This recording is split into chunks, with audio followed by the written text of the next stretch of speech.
Now let's see what is if else.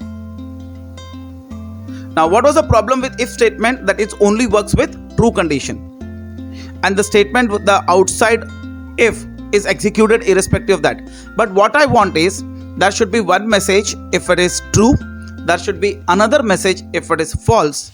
Under that circumstance I'll use if else. So let's see the syntax of if else. So it says if condition, execute the block of data, else execute this block of data. So I'll have two blocks, one for true condition and one for false condition. So you can even see the flow chart. In this flow chart, if the condition is true, that is the body of if statement. If condition is false, that is body of else statement, and after that there is a statement which is outside the if statement. So with if else, what you can do is, for true condition it will have one flow of the statements, for else condition it will have another flow of statement, and after either of the execution it will follow the normal flow. So now let's see the demonstration of if else. So my program is, I've defined num1 equal to 200, and in program I'm writing if num1 is less than 150. So what it will print? Num1 is smaller than 150, and this is if block. This will be executed when this condition is true. But since num1 is 200, this condition is not true, means my program execution will comes in else block. Now in else, after else I have to again write a colon. That completes the syntax. Now here it says print number 1 is greater than 150, and this is else block. So see this if, both ifs are indented. Now let's say if I take this if here and run the code, what happens? It gives a message invalid syntax and it highlights where is the issue. So just check the statement above, correct it. So I'll remove this indentation, and this time I'll remove this colon,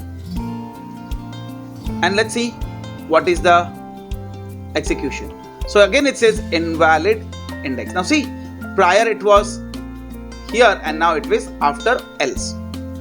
So I'm putting colon here. So now my code is syntax free, or rather error free. And see the last if statement, it is not indented in the block. So this statement, this is outside if else block, will be executed with true condition and after false condition also. So let's execute the program. Now it says number 1 is greater than 150. This is else block. Now why it has gone in else block? Because my defined number is 200, so this condition becomes false and it will come in else. Now if I write this as 50 and then run the code again. Now see, it says num1 is smaller than 150. Why? Because now it is made, I have made it as 50, so it is smaller than 150, and this is if block. But this is outside if else block is executed both the time. So how is the flow? If condition is true, this block of statement is executed, else this block of statement is executed, but irrespective of this block or this block, this will be executed always. So I hope this is clear. Now after all these 4 if, I'll be explaining you some few more programs where I can take the input from the user.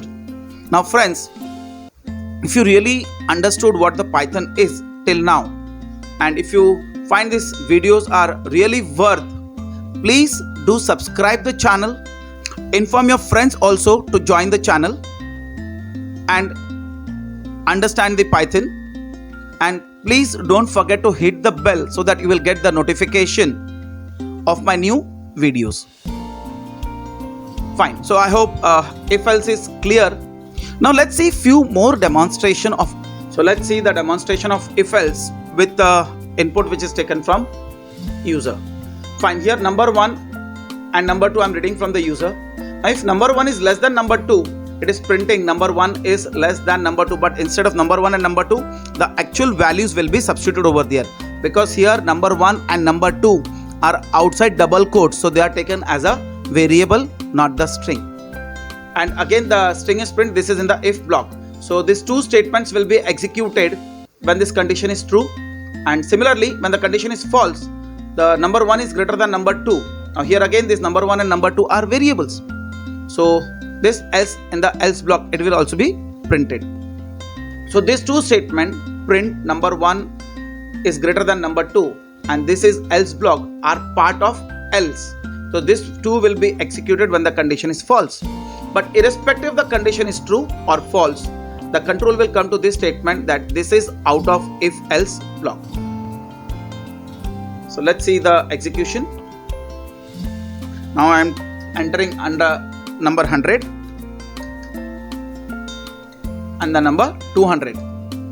See, 100 is smaller than 200. This is if block. Why? Because the statement was in the if block, true condition, and then this is outside the if else block. Now again I'll execute this program.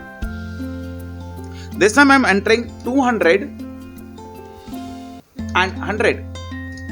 Now see, 200 is greater than 100. This is else condition, and this is outside if else block. So this is outside if else block. So I hope this is clear, and now we'll see what is